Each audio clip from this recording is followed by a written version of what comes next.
during the time Mama anyị nọ in detention, yes, ọ ha m ga-eji describe ya because though ọ nọ n'ụlọ ekpere, but in other words, that was a kind of facility where people with all kind of mental illness were kept.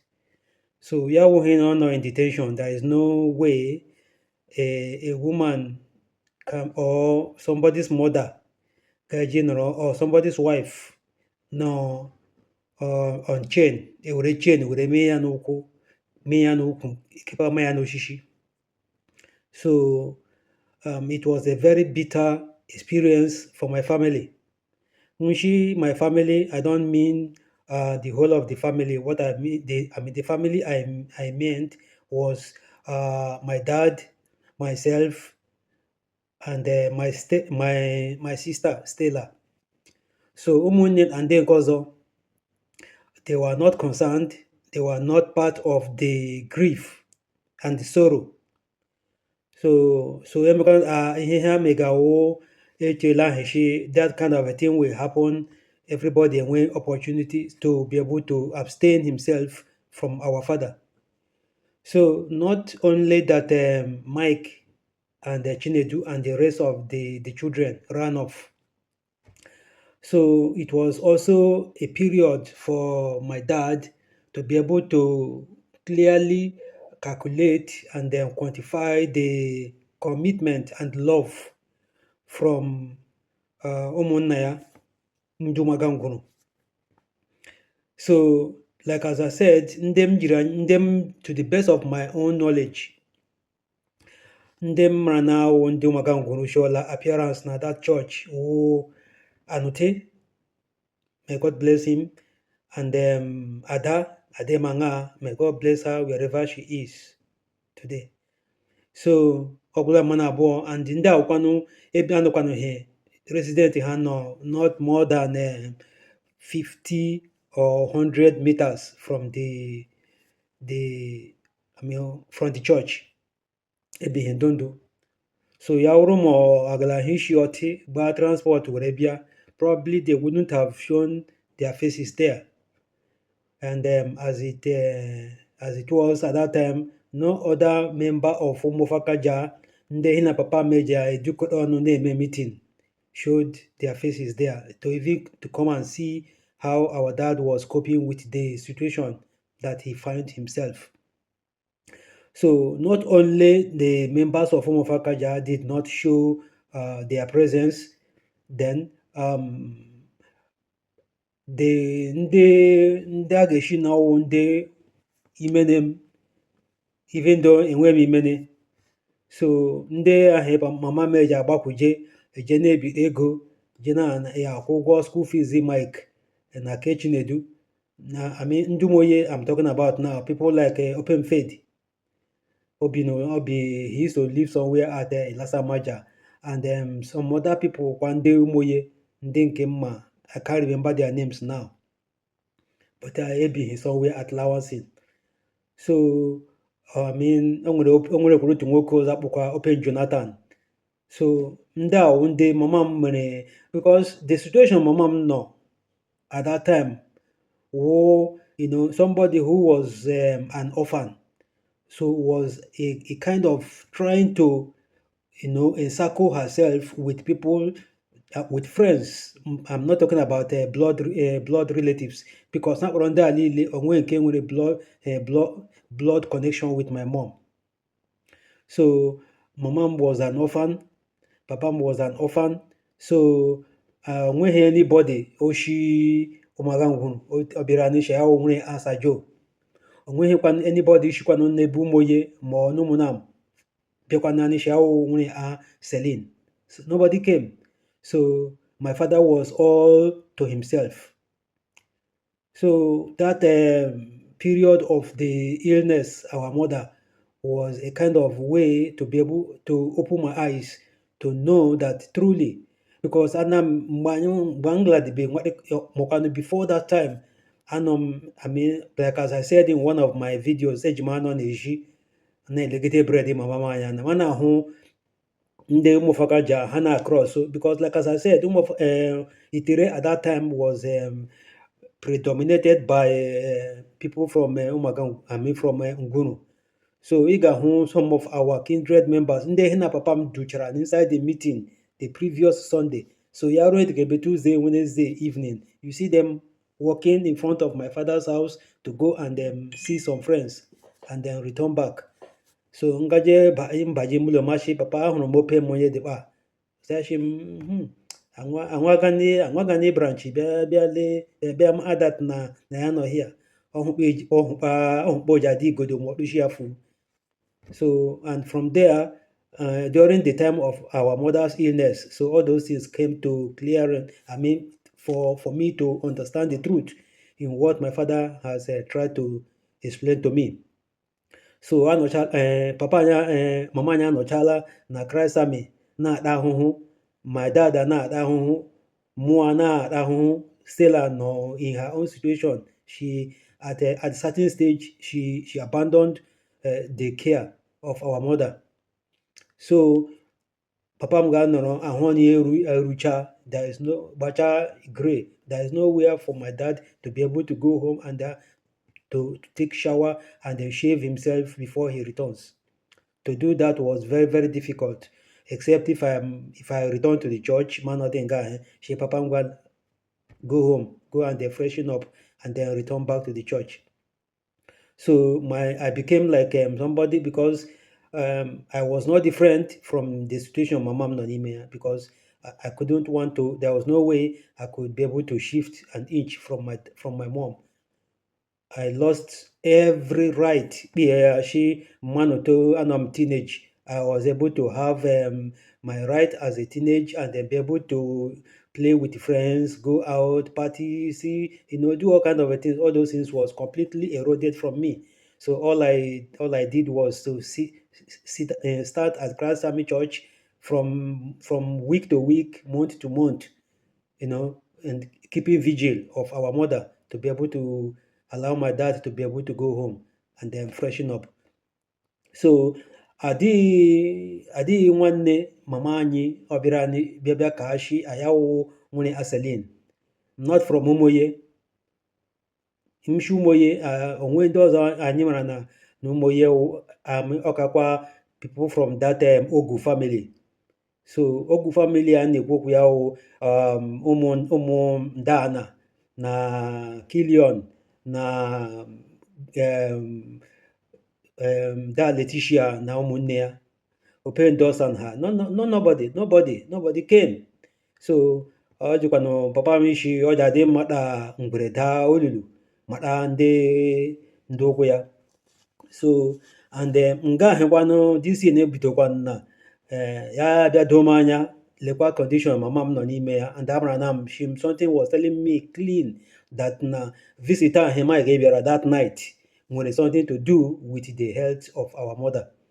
Kekwa onye na-eji gbani who actually mama anyị nwere a relative, somebody who nwere blood connection with our mom. I mean blood connection mmiri onye ya na mama anyị nwụrụtara makwanụ onye nwanne just onye yila mama anyị nwụrụtara, because that is the closest relationship anybody can think about. Onwe ihe ga-eme na ịmaghị ije soje amịmaghị ije jeje mitie ya aka eleghachi ya lekwa ije this man ewu Mike bịara lekwa what has happened.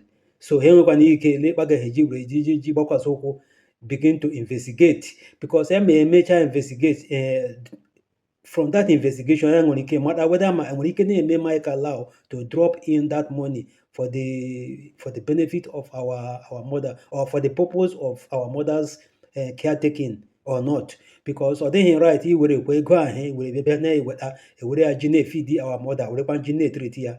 It was very, very inappropriate.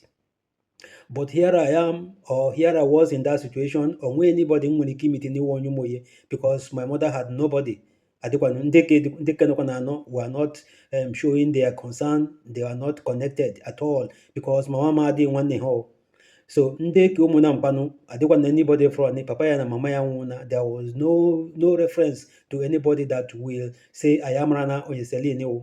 So ahịkwana ihe m mara na wụ things that Mike already knew, and the omana that na nobody will come and challenge him, and nobody will come and query. Already na that ahụrụ Mike with a nylon bag, ele ya ihe na ya n'ime ya wụ isi mama anyị. Meda anya anyị inside the bedroom, mama anyị ga-agbọ adị m isi na ya n'ime ahụ isi mama anyị inside nylon bag, ahụ isi mama anyị inside nylon bag Mike ji. Mike believed that he can just walk away and nobody will ask of Celine, nobody, because onwe onye nwe ya ni. So mgbe anyị na-jikwa na mee I needed, because enwere m ike ụkwatapara m na Nigeria chagama mefoni, which one you dey? Papa anyị adịghị education o nyere m, they didn't allow me to go and learn any trade. What will I use to survive? So the best thing I have to do is to begin to look for a way to be able to survive myself. Ma papa anyị ji lakpuo, I manage myself. Ewetu osho nwa nwaanyị onye Yoruba, nwa nwaanyị onye Cameroon, di ya onye Yoruba, onye nyere m aka to support me. So onweghị papa anyị hapụrụla m. So now in this situation that na amanejela m bido immediately me save m ego, begin to make plans of what to do with my life, whether ma ga-eje ebe ndị interested na ihe gbasara electronics, enwere m ike je mepe small shop na Oshodi. So I met some of the guys, ha emechaa me interview, ishi m lekwe goal m ga-need to be able to start the business. Ego nye wụnụ to come and use ego ejiri ji were ọgọdị na this guy Mike wụrụ somebody nwere that kind of mind that o nwere ike nyere nwanne ya akashi mgba were ego ajije start something for yourself. I will not want to use that money to initiate into any business, to do any business venture for myself, because I know very fine that is not what I want. So I place attention in doing my job, working, saving my salary, and starting to say, okay, the best thing I will do is to go out of Nigeria to go and hustle. Now I'm not Nigeria 1 or 2 years or 3. M say ego me were ego ahụ were lokpolo nlodo me were ego ahụ were ji chọọ a shop at Oshodi.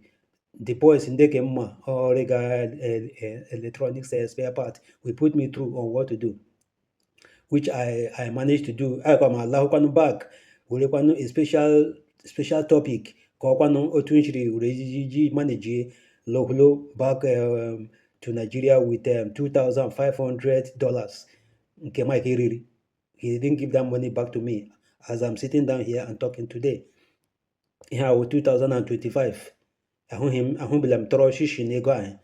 So mgbe m najiri anọ m na Istanbul, I know that na mama anyị anwụọna. There was no way I could come back, otherwise I'm supposed to come back and begin to monitor my mother's funeral, because amara na m ihe according to what my mom managed to tell me, and then what investigation m carried out and other things, adị m 100%, because nne mmanụ dị powerful, and that is why ndị emego ọgwụ ego jikwa na-recommend bring your mother, do this. Ha kpọrọ ihe mama m gwara m was true. So my mom did not want to die. Celine achọghị nwụnị, ọ chọrọ ịnọrọ chere daga oge ruo mgbe Chukwudi ga-eji bata, because I'm the only person my mother trusted. And here was my situation. That ala bekee m jere nke m jee this month, next month maloglowu, especially nga m jedoro na Turkey. There was nowhere for me to start. I was beginning to, many months has gone, I couldn't even find a home, a place to even stay.